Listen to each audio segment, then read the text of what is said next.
ಯೇಸು ಕ್ರಿಸ್ತನಲ್ಲಿ ಪ್ರೀತಿಯುಳ್ಳ ದೇವಜನರೇ, ನಾವು ತಿರುಗಿ ಪ್ರಾರ್ಥನೆಗಳಿಗೆ ಅಡ್ಡಿ ಇರುವಂಥ ಕ್ಷೇತ್ರಗಳನ್ನು ನೋಡಿಕೊಳ್ಳುವುದಕ್ಕೆ ಮನಸ್ಸು ಮಾಡೋಣ. ಎಷ್ಟೋ ಸಂದರ್ಭ ನಾವು ಪ್ರಾರ್ಥನೆಗಳಿಗೆ ಮುಂದಾಗ್ತೇವೆ, ಆದರೆ ಪ್ರಾರ್ಥನೆಗೆ ಬೇಕಾಗಿರುವಂಥ ಮುಖ್ಯವಾದ ಅಸ್ತ್ರಗಳನ್ನು ನಾವು ಅರಿಯದೇ ಇರ್ತೇವೆ.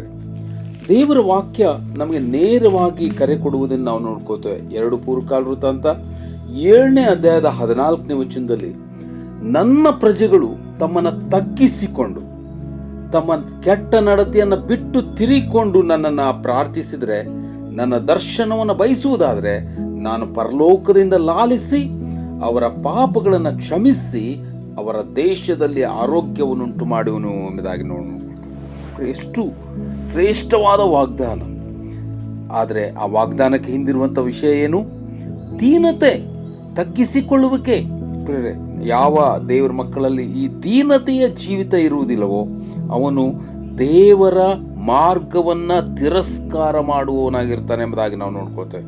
ಯೇಸು ಮೊಟ್ಟಮೊದಲಾಗಿ ನಮಗೆ ಕಲಿಸಿಕೊಟ್ಟಿರುವಂಥ ಪಾಠ, ಆತ್ಮದಲ್ಲಿ ಬಡವರಾಗಿರ್ರಿ, ಅವರು ಧನ್ಯರು, ಪರಲೋಕ ರಾಜ್ಯವೇ ಅವರದು ಎಂಬುದಾಗಿ ಯೇಸು ಹೇಳಿಕೊಟ್ರು. ಮತ್ತಾಯನ ಬರೆದ ಸುವಾರ್ತೆ 5ನೇ ಅಧ್ಯಾಯದ 3ನೇ ವಚನದಲ್ಲಿ, ಎಷ್ಟೋ ದೇವ್ರ ಮಕ್ಕಳಲ್ಲಿ ಗರ್ವ ಅಂಕುರಗೊಂಡಿದೆ.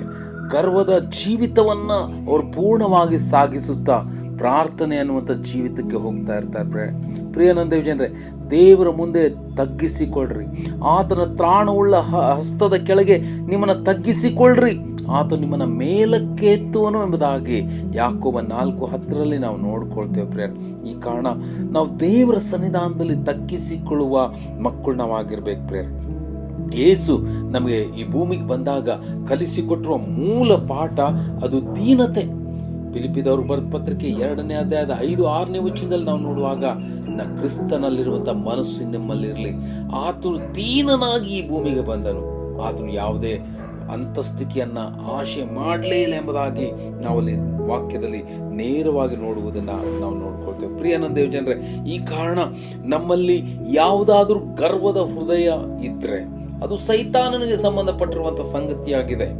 ಈ ಕಾರಣ ಕರ್ತನು ನಮ್ಮನ್ನ ತಿರಸ್ಕಾರ ಮಾಡ್ತಾರೆ, ನಾವು ದೇವರಿಂದ ಸಂಪೂರ್ಣವಾಗಿ ತಳ್ಳಲ್ಪಡ್ತೇವೆ. ನೀವು ಜಕರನ್ಯ ಪ್ರವಾದನೆ ಗ್ರಂಥ 7ನೇ ಅಧ್ಯಾಯದಲ್ಲಿ ನಾವು ನೋಡುವಾಗ, ಈ ಕಠಿಣ ಹೃದಯವುಳ್ಳಂತ ಜನರು 7ನೇ ಅಧ್ಯಾಯದ 12-13ನೇ ವಚನದಲ್ಲಿ ನೋಡುವಾಗ, ಕಠಿಣ ಹೃದಯದ ಜನರು ಅವರು ದೇವರಿಂದ ತಿರಸ್ಕರಿಸಲ್ಪಡ್ತಾರೆ. ಅವರ ಪ್ರಾರ್ಥನೆಗಳಿಗೆ ದೇವರು ಲಕ್ಷ್ಯ ಕೊಡುವುದಿಲ್ಲ ಎಂಬುದು. ಯಾಕಂದ್ರೆ ಅವರಲ್ಲಿ ಗರ್ವ ತುಂಬಿ ಹಾಕಲ್ಪಟ್ಟಿದೆ. ಪ್ರಿಯನಂದೇವ್ ಜನರೇ, ನಾವು ದೇವರ ಸನ್ನಿಧಾನಕ್ಕೆ ಹೋಗುವಾಗ ತಗ್ಗಿಸಿಕೊಂಡವರಾಗಿ ಆತನ ಮುಂದೆ ಪ್ರಾರ್ಥಿಸುವಾಗ ನೀವು ಮೇಲನ್ನು ಅನುಭವಿಸುತ್ತಾ ಈ ಭೂಮಿಯ ಮೇಲೆ ಸಾಕ್ಷಿಗಳಾಗಿರುವುದಕ್ಕೆ ಸಾಧ್ಯವಾಗ್ತದೆ. ಆ ರೀತಿಯಲ್ಲಿ ಆಗುವಂತ ಕರ್ತನು ನಿಮ್ಮನ್ನು ಆಶೀರ್ವದಿಸಲಿ. Thank you.